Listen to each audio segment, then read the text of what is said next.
नमस्कार. तुम्हा सर्वांना स्वातंत्र्य दिनाच्या हार्दिक शुभेच्छा. आज आपल्या देशाला स्वातंत्र्य मिळून 79 वर्ष झालेले आहे. तर ठिकठिकाणी कार्यक्रमाचे आयोजन केलेले आहे. तर अशाच आम्ही एका ठिकाणी केलेलो आहे, आमच्या घरापासून अगदी जवळ आहे. तर चला तर मग आजच्या व्लॉगमध्ये आपण हेच बघणार आहोत. तर कार्यक्रमाला जाण्याआधी आम्ही सकाळी आहे ना थोडीफार तयारी केलेली होती. खरं तर लवकर जायचं होतं, पण लहान मुलं आहेत त्यामुळे त्यांना नाश्ता वगैरे सगळं आवरूनच जावं लागतं. आणि शिवाय सकाळी आहे ना थोडासा पाऊस देखील येत होता. मग ज्यावेळी पाऊस उघडला त्यावेळी आम्ही गेलो. आम्हाला सकाळी लवकर 7 किंवा 8 वाजेपर्यंत जायचं होतं, पण एवढं लवकर आहे ना जमलंच नाही आहे पावसामुळे. तर इथे आहे ना मुलांना मी पहिला ब्रेकफास्ट केला, पोहे. पण इथे बघा मुलांची मस्ती, एक रडते एक खेळते. लहान मुलं असली की घरात हे असं चालूच असतं. तर सर्वप्रथम आम्ही सगळ्यांनी आधी आहे ना पटकन आवरून घेतलं, ब्रेकफास्ट केला आणि नंतर रेडी झालो.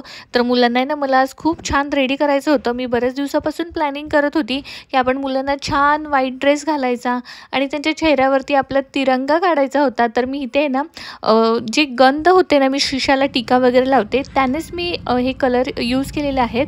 कारण का लहान मुलांना कुठल्याही कलरचे वगैरे रिॲक्शन वगैरे होऊ नये. तर हे मुलांना अगदी सुटेबल आहे. जे 12 गंधाचे जे डबा भेटतो तेच.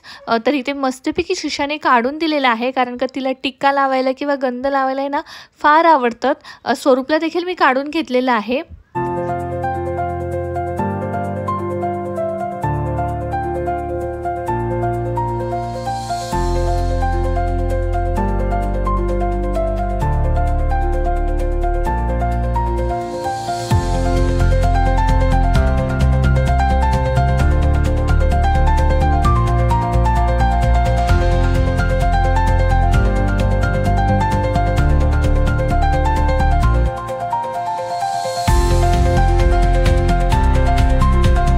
तर स्वरूप इकडे शांत बसत नव्हता, म्हणून त्याला थोडा वेळ मोबाईल दिला. कारण का तो सारखं पुसत होता. तर इथे शिशाचे ह्यांनी छान फोटो व्हिडिओ काढत होते. आमचं आवरून झाल्यानंतर आम्ही देखील मग मी पण आज आहे ना मस्तपैकी आज टिकलीच्या जागी छान आपलं फ्लॅगचं हे टिकली काढली होती आणि खूप क्यूट दिसत होती. तर इथे स्वरूप आणि आम्ही सगळ्यांनी मस्त छान व्हाईट ड्रेस घातला होता. खरं तर मला आज आहे ना कुर्ती घालायची होती, पण माझ्याकडे नव्हती अवेलेबल. म्हटलं चला हा टी शर्ट घालूया. आणि त्यानंतर आम्ही निघालो, बाईकवरती निघालो. निघताच थोडासा पाऊस होता, त्यामुळे सतत वाटत होतं की पाऊस पडतोय का काय, पण नाही पडला. एकदम रिमझिम पाऊस, हलका पाऊस होता. स्वरूपला थोडं खाऊ घ्यायचं होता म्हणून तो पटकन गेला, कारण का म्हटलं आता जर तिथं दुकान नव्हतं जवळपास, तिथं गेला की परत तो रडायला नको, म्हणून तो खाऊ घेऊन आला. तर हे बघा किती क्यूट वाटतायत हे सगळेजण. तिघंही व्हाईट ड्रेस घातलेला आहे ना, त्यामुळे खूपच छान वाटतंय. त्यानंतर आम्ही निघालो. तर रस्त्यावरून आम्ही मेन हायवेला जसं निघालो ना तसं आम्हाला तिथूनच फ्लॅग दिसत होता आणि खरंच एवढं छान वाटत होतं ना. हे 10 ते 15 मिनिटाच्या अंतरावरती आहे बाईकवरती, पण बघा एवढा लांबून फ्लॅग दिसत होता, एवढं छान वाटत होतं. आज स्वातंत्र्य दिनानिमित्त ना ठिकठिकाणी कार्यक्रमाचे आयोजन केले होते. तर आम्ही इथे कात्रज तलावला गेलो होतो. खूप छान एरिया आहे. तुम्ही जर कधी पुण्यात वगैरे आला तर नक्की व्हिजिटला जावा, कारण का इथे छोटीशी ट्रेन पण आहे मुलांना खेळण्यासाठी, गार्डन आहे आणि बरंच काय काय आहे. तर आम्ही इथे ना थोडा उशीर झाला होता, झेंडावंदन झालं होतं आणि पुढच्या कार्यक्रमाला आहे ना डान्स वगैरे मुलांचे कार्यक्रम सुरू होते. म्हटलं आपण ते अटेंड करूया. तर बघा स्वरूपला सोडताच तर इथे ट्रेनचा टाईम नेमका संपला होता. आम्ही गेलो आणि ट्रेन त्यांनी साईडला लावली होती, कारण का आता नंतर संध्याकाळी ते बोले 4 वाजता सुरू होणार आहे, 4 ते 8. तर म्हटलं आता मुलांना ट्रेन खेळायला भेटणार नाही आहे, त्यामुळे थोडासा मूड ऑफ झाला होता. म्हटले ठीक आहे, नेक्स्ट टाईम आल्यावरती आपण नक्की खेळूया. तर इथे ना खूप छान कार्यक्रम चालू होते. तर तो आम्ही अटेंड केला आणि खूप छान वाटलं, कारण का बरेच दिवसांनी नाही तर बरेच वर्षांनी मी हे कार्यक्रम अटेंड केले होते. स्कूलमध्ये असताना खरंच 15 ऑगस्ट आणि 26 जानेवारीची ना आम्ही आतुरतेने वाट बघायचो, कारण का खूप कार्यक्रम असायचे, डान्स असायचे, सगळ्यांचे भाषण वगैरे असायचे आणि त्याच्यामध्ये कधी आम्ही देखील पार्टिसिपेट करायचो. त्यामुळे खूप छान वाटायचं 15 ऑगस्टला. आणि हो, नंतर झेंडावंदन झाल्यानंतर मिळणारा खाऊ तो वेगळाच, त्याचा आनंद काही वेगळाच होता. तर इथे बघा खूप छान असे कार्यक्रम चालू होते.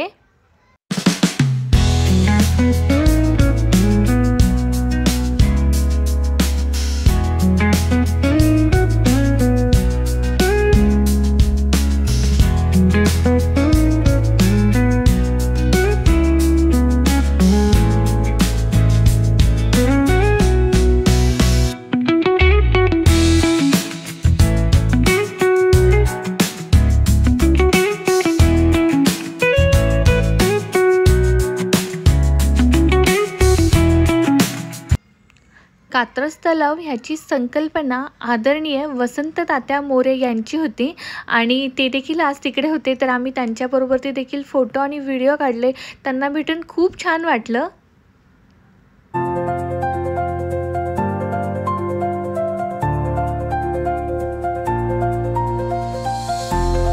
खूप छान संकल्पना आहे.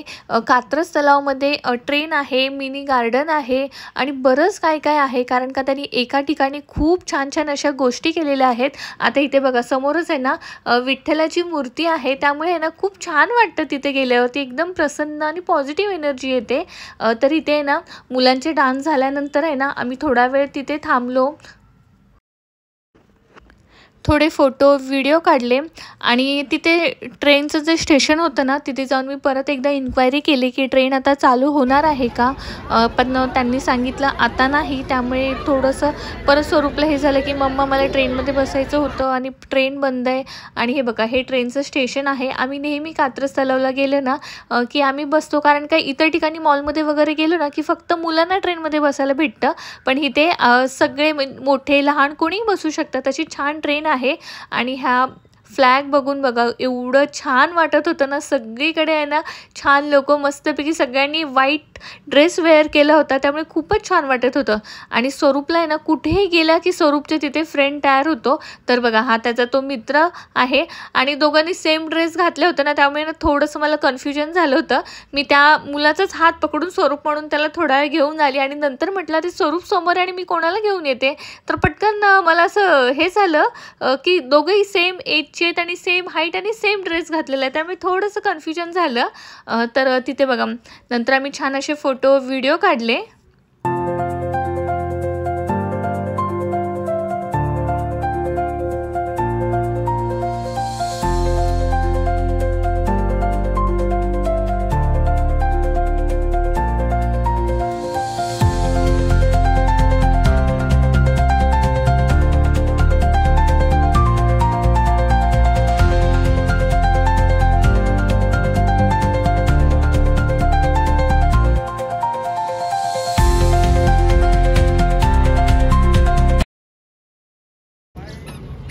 आता तिथे एक फॅमिली होती, त्यांनी आहे ना असे खूप सारे बलून्स घेतले होते, मस्तपैकी फोटो व्हिडिओ काढत होते. आणि मी त्यांना विचारलं की आम्हाला देखील असे 1-2 फोटो आणि व्हिडिओ काढायचे आहेत, तर त्यांनी पटकन दिला. तर खूप क्यूट होते ते आणि त्यातल्याच एका मुलीने आमचे छान असे फोटो आणि व्हिडिओ काढले. आता हे बलून त्यांना हवेमध्ये सोडायचे होते आणि त्याआधी आहे ना त्यांनी स्वरूपला आणि श्रीषाला दिला आणि माझ्या हातामध्ये दिला आणि नेमका माझ्या हातातून तो श्रीषाचा बलून उडून गेला, पण स्वरूपला मात्र दिला. तर हे बघा आम्ही निघालो आहे तिथून. कार्यक्रम खूप सुंदर झाला होता. त्यानंतर म्हटलं आता पुढे जावं, पण थोडासा पाऊस परत सुरू झाला होता.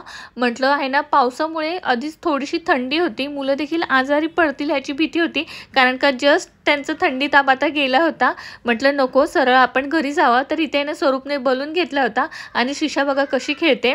आणि उद्या जन्माष्टमी म्हणजे 16 ऑगस्टला, त्यामुळे ठिकठिकाणी कार्यक्रमाचे खूप सुंदर आयोजन केले होते. आणि त्याचबरोबर लवकरच गणपती बाप्पाचे आगमन होणार आहे, त्यामुळे रस्त्यामध्ये चौकात आणि दुकानात एवढं छान वाटत होतं ना सगळीकडे. एकीकडे 15 ऑगस्टची तयारी होती, एकीकडे जन्माष्टमी आणि लवकरच आपल्या लाडक्या बाप्पाचे आगमन होणार होते. त्यामुळे ना असं रस्त्यामध्ये किंवा ना असं प्रत्येक दुकानामध्ये असं ठिकठिकाणी छान असं सामान होतं. आणि इथे बघा जन्माष्टमीची तयारी चालू होती.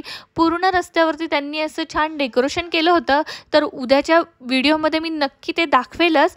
तर आता इथे ना गाडीवरून आम्ही घरी चाललेलो आहे, पण जाताना एवढं छान वाटतंय. आणि श्रीषा आहे ना झोपी केली होती.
श्रीषा झोपली होती, तर म्हटलं आता तिला गेल्यावरती बेडवरती टाकावं आणि पटकन स्वयंपाकाला सुरुवात करावी, कारण का ब्रेकफास्ट करून आलो होतो आम्ही. तर वरती आम्ही घरी गेल्या स्वरूप बघा जसं लिफ्टमध्ये गेलं आहे तसं त्याने बलून खेळायला घेतलं आहे. मग घरी गेलो, त्याला बलून खेळायला दिला आणि श्रीषाला म्हटलं थोडा वेळ झोपवावं, पण ती लगेचच उठली. तर म्हटलं आता पप्पांना आज सुट्टीच होती, म्हटलं पप्पा तिला खेळवत होते आणि मी मस्तपैकी छान असं सिंपल जेवण केलं होतं. चपाती भाजी आणि स्वीटमध्ये ना इथे मी मस्तपैकी श्रीखंड घेतलं होतं. तर आम्ही सगळ्यांनी मिळून छान असं जेवण केलं. आजचा ब्लॉग मी इथेच संपवते. पुन्हा भेटूया अशाच एका नवीन आणि छान